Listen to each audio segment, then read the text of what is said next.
Hello guys, ये देखिए अभी रात के यहाँ पे 9:45 हो चुके हैं और जस्ट अभी ये क्वेश्चन पेपर लीक हुआ है। जी हाँ, इसके पहले आपका जो हिंदी का और अंग्रेजी का क्वेश्चन पेपर भी लीक हो चुका था, बट बहुत सारे विद्यार्थी ऐसे हैं जिनको क्वेश्चन पेपर नहीं मिल पाया था। ठीक है, तो अभी ये पेपर लीक हुआ है। तो आपको अगर कल 70 में से 70 का स्कोर करना है तो इस वीडियो को पूरा देखना। सभी 19 क्वेश्चन के आंसर मैं आपको इस वीडियो में बता देता हूँ ताकि आप कल एक अच्छा स्कोर अपना कर पाएँ और यहाँ पर अपना लैपटॉप या स्कूटी बुक कर पाएँ। सो चलिए हम फिर स्टार्ट करते हैं यहाँ पे वीडियो। सबसे पहले आपको यहाँ पे अपना रोल नंबर भरना होगा। ठीक है, और सभी 19 क्वेश्चंस के आंसर मैं आपको बता देता हूँ। और गाइस, अगर आपको इस क्वेश्चन पेपर का फुल सॉल्यूशन की पीडीएफ को डाउनलोड करना है तो स्टडी नोट्स पीजे वेबसाइट पे मैं इसके सॉल्यूशन की पीडीएफ डाल दूंगा ताकि देखिए समय कम है, आप पीडीएफ से भी पढ़ पाएँ। सो यहाँ पे देखिए सबसे पहले प्रश्न क्रमांक 1 आपको देखने के लिए मिलेगा जिसमें सही विकल्प आपको चुन करके लिखने होंगे। ठीक है, तो पहला प्रश्न है टीवी नेटवर्क में प्रयुक्त तरंगें हैं। तो देखिए टीवी नेटवर्क में कौन सी तरंगें प्रयुक्त होती हैं, तो ये होती हैं अल्ट्रावाइट। ठीक है, अल्ट्रावाइट तरंगें जो हैं वो यहाँ पे टीवी नेटवर्क में प्रयुक्त होती हैं। इसके बाद नेक्स्ट है आपका तार का विशिष्ट यहाँ पे प्रतिरोध जो है वो ज्ञात करने की।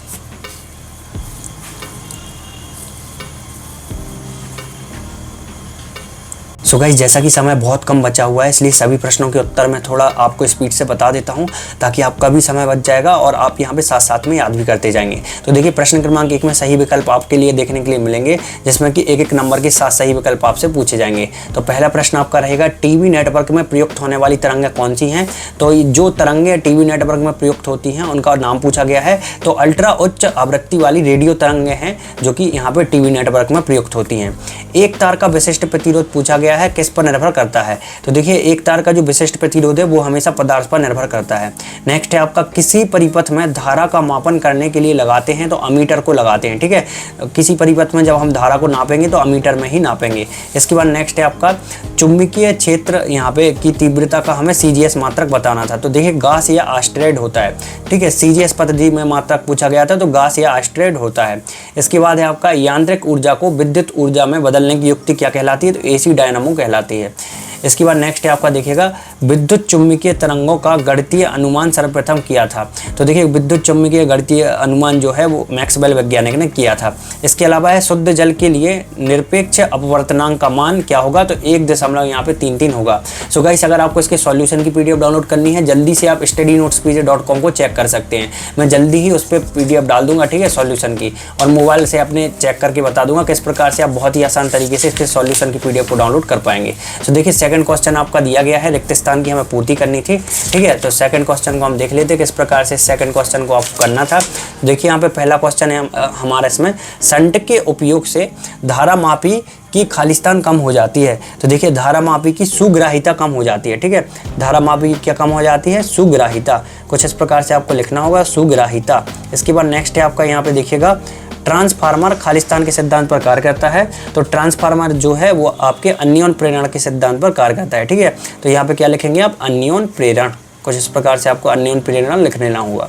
इसके बाद नेक्स्ट है आपका प्रकाश तरंगों की आवृत्ति कितनी होती है। तो देखिए 1014 यहाँ पे हर्ट्ज होती है। ठीक है, 1014 हर्ट्ज होती है। इसके बाद जिन बिंदुओं पर तरंगें विपरीत कला में मिलती हैं वहाँ क्या होता है, वहाँ विनाशी व्यतिकरण होता है। कौन सा व्यतिकरण, विनाशी। कुछ इस प्रकार से ये विनाशी आप भर देंगे इसमें जब आपको ये देखने के लिए मिलेगा।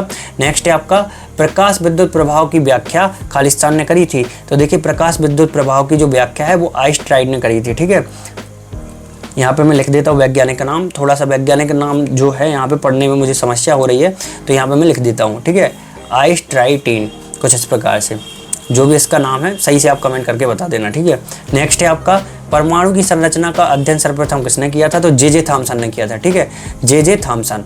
परमाणु की संरचना का जो यहाँ पे अध्ययन है वो किसने किया था, जे थॉमसन। तो कुछ इस प्रकार से आपको लिखना होगा। नेक्स्ट है आपका यहाँ पे देखिएगा ट्रांजिस्टर में उत्सर्जन को सदैव यहाँ पे खालिस्तान अभिनीति में रखा जाता है। तो अग्र अभिनीति में रखा जाता है। किस अभिनीति में, अग्र अभिनीति में रखा जाता है। सो गाइस, कुछ इस प्रकार से खालिस्तान जो थे आपको यहाँ पे फिल करने थे। इसके बाद आपका थर्ड क्वेश्चन पूछा गया है। सो गाइस इसके बाद आपसे यहाँ पे एक एक नंबर की 7 सही जोड़ियाँ पूछी जाएंगी। सो यहाँ पे देखिए सही जोड़ियों का जो मिलान है वो आपको स्वयं से करके यहाँ पे कमेंट में बताना है, ताकि मैं देखना चाहता हूँ कितने विद्यार्थी सही जोड़ियों का सही मिलान करके कमेंट में आंसर देते हैं। ठीक है, मैं देखना चाहता हूँ कितने विद्यार्थी, मैं चाहूँ तो आंसर बता सकता हूँ, बट मैं देखना चाहता हूँ आप भी मेरे साथ पढ़ रहे हैं या फिर नहीं पढ़ रहे हैं। इसके बाद नेक्स्ट आपका एक वाक्य एक शब्द में उत्तर हमें देना था। ठीक है, तो एक वाक्य एक शब्द में जो उत्तर है, इसका पहला क्वेश्चन हमें पूछा गया है, बुलियन सूत्र हमें दिया गया है y is equal to a plus B, ठीक है, के द्वारा कौन सा यहाँ पे लॉजिक गेट प्रदर्शित होता है। तो लॉजिक गेट जो है आपका नॉर गेट प्रदर्शित होता है। ठीक है, बुलियन सूत्र के द्वारा कौन सा गेट प्रदर्शित होता है, नॉर। इसके बाद नेक्स्ट है आपका परमाणु का ग्रहीय मॉडल किसने प्रस्तुत किया। तो परमाणु का जो ग्रहीय मॉडल है वो रदरफोर्ड ने प्रस्तुत किया था। ठीक है, रदरफोर्ड जो थे उन्होंने प्रस्तुत किया था। इसके बाद नेक्स्ट है आपका यहाँ पे विकिरण की ऊर्जा एवं आवृत्ति में संबंध हमें देना था। तो विकिरण की ऊर्जा एवं आवृत्ति में संबंध होता है E is equal to H V. ठीक है, कुछ इस प्रकार से होता है E is equal to H V. Lens की क्षमता का मात्रक क्या होता है, ये सबसे बनना चाहिए वैसे, फिर भी मैं आपको बता देता हूँ, डायोप्टर होता है। ठीक है, ये क्वेश्चन जो है कंपलसरी है, ज़्यादातर पूछा ही जाता है। ठीक है, डायोप्टर। इसके बाद अनुपात, यहाँ पे इसके बाद है आपका अनुपात E अपॉन H का मात्रक क्या होगा। तो देखिए ओम हो जाएगा, क्या भरेंगे आप इसमें, ओम। इसके बाद नेक्स्ट है आपका अन्योन प्रेरण का एक उदाहरण देना था, तो ट्रांसफार्मर हो जाएगा। ठीक है, ट्रांसफार्मर जो है अन्योन प्रेरण का एक बहुत ही अच्छा उदाहरण है, तो ट्रांसफार्मर आपका हो जाएगा। इसके बाद जो आपका लास्ट क्वेश्चन बचा हुआ है, इसका आंसर आपको स्वयं देना है। ठीक है, चुंबकीय क्षेत्र का विमेय सूत्र, ये आप कमेंट करके बताइए विमेय सूत्र क्या होता है चुंबकीय क्षेत्र का। सो गाइस जो क्वेश्चंस हैं इन सभी क्वेश्चंस के आंसर जैसा कि मैंने आपको बता दिया है कि पीडीएफ के रूप में बना लिया गया है। ठीक है, कुछ इस प्रकार से क्वेश्चंस के आंसर हैं, आप देख लीजिए। जो मैंने अभी क्वेश्चंस बताए आपको, सभी क्वेश्चंस के आंसर यहाँ पे पीडीएफ के रूप में बना लिए गए हैं। सो चलिए मैं अपने मोबाइल से आपको डाउनलोड करके दिखा देता हूँ किस प्रकार से इस पीडीएफ को हम डाउनलोड कर सकते हैं। बहुत ही आसान तरीका है। सबसे पहले मोबाइल में हमें लिखना होगा स्टडी नोट्स पीजे, कुछ इस प्रकार से पहला रिजल्ट दिखेगा, इस पे क्लिक कर देना है। एमपी बोर्ड दिखेगा, इस पे क्लिक कर देना है। ठीक है, एमपी बोर्ड पे क्लिक करने के बाद हमें चाहिए देखिए भौतिक विज्ञान का यहाँ पे पेपर। ठीक है, तो भौतिक विज्ञान का हमें चाहिए है, अभी मैं सेट बी का आपको दिखा दे रहा हूँ। सभी सेट लगभग समान है, तो आपको यहाँ पे सेट बी पे क्लिक कर देना होगा। ठीक है, सेट बी पे क्लिक करने के बाद यहाँ पे देखिए एक ओपन दिख रहा होगा, इस ओपन पे आप जैसे ही क्लिक करेंगे देखिए ये नीला हो गया है। मैं ऑलरेडी क्लिक कर चुका हूँ इसलिए नीला हो गया है, आप नहीं करेंगे तो ये नीला नहीं होगा। तो इस पर क्लिक करने के बाद आपको डाउनलोड के बटन पे क्लिक कर देना है। 15 सेकंड का यहाँ पे टाइम लेगा। देखिए मैं इसको ऐसा रख देता हूँ ताकि ये 15 सेकंड आपको दिखता रहे। तो यहाँ पे देखिए नेक्स्ट क्वेश्चन जो 5वां आपका दिया गया है वो है आपका विद्युत बल रेखाएं एक दूसरे को क्यों नहीं काटती हैं बताना था। ठीक है, नेक्स्ट है आपका अथवा में गासियन पृष्ठ क्या होता है। इसके बाद नेक्स्ट यहाँ पे देखिए, तो ये पीडीएफ जो है हमारी 15 सेकंड के बाद देखिए सॉल्यूशन की यहाँ पे डाउनलोड हो चुकी है। ठीक है, तो यहाँ पे देखिए सभी क्वेश्चंस के आंसर यहाँ पे लोड हो रहे हैं, तब तक ये लोड होंगे, मैं पूरी पीडीएफ आपको दिखा दूंगा। तो यहाँ पे चलिए आगे के क्वेश्चन हम देख लेते हैं। तो आगे का क्वेश्चन जो आपसे पूछा जाएगा, गतिशीलता से क्या तात्पर्य है। ठीक है, गतिशीलता से तात्पर्य पूछा गया है तथा इसका हमें मात्रक व विमेय सूत्र बताना था। इसके बाद नेक्स्ट क्वेश्चन आपसे 7वां पूछा गया है, लॉरेंज बल किसे कहते हैं। ठीक है, 7वें क्वेश्चन में क्या पूछा गया है, लॉरेंज बल किसे कहते हैं। तो लॉरेंज बल का हमें आंसर देना था। इसके बाद इसी में 8वां क्वेश्चन जो आपसे पूछा जाएगा 2 अंक का रहेगा, प्रत्यावर्ती धारा का यहाँ पे औसत मान उसका प्रभावी मान नहीं होता है, कारण हमें बताना था। ठीक है, नेक्स्ट है आपका 9वां, लेंस की क्षमता एवं फोकस दूरी में संबंध बताना था। ये भी 2 अंक में आपसे पूछा जाएगा। प्रकाश विद्युत प्रभाव क्या है। ठीक है, तो ये भी क्वेश्चन आपसे पूछा जाएगा। इसके बाद देखिएगा रदरफोर्ड के अल्फा कण प्रकीर्णन प्रयोग से प्राप्त 2 मुख्य निष्कर्ष हमें बताने थे। ठीक है, नेक्स्ट क्वेश्चन आपसे पूछा जाएगा, हाइड्रोजन परमाणु के लाइन स्पेक्ट्रम में उपस्थित 5 स्पेक्ट्रमी श्रेणियों के हमें नाम बताने थे। इसके बाद नेक्स्ट क्वेश्चन आपसे पूछा जाएगा, आवेश के क्वांटीकरण से आप क्या समझते हैं। ठीक है, तो ये 3 नंबर का आपका क्वेश्चन यहाँ से स्टार्ट हो जाएगा, आवेश क्वांटीकरण वाला। इसके बाद सेल के आंतरिक प्रतिरोध से क्या तात्पर्य है और किन किन कारकों पर ये निर्भर करता है। तो ये भी आपका 3 अंक का क्वेश्चन है।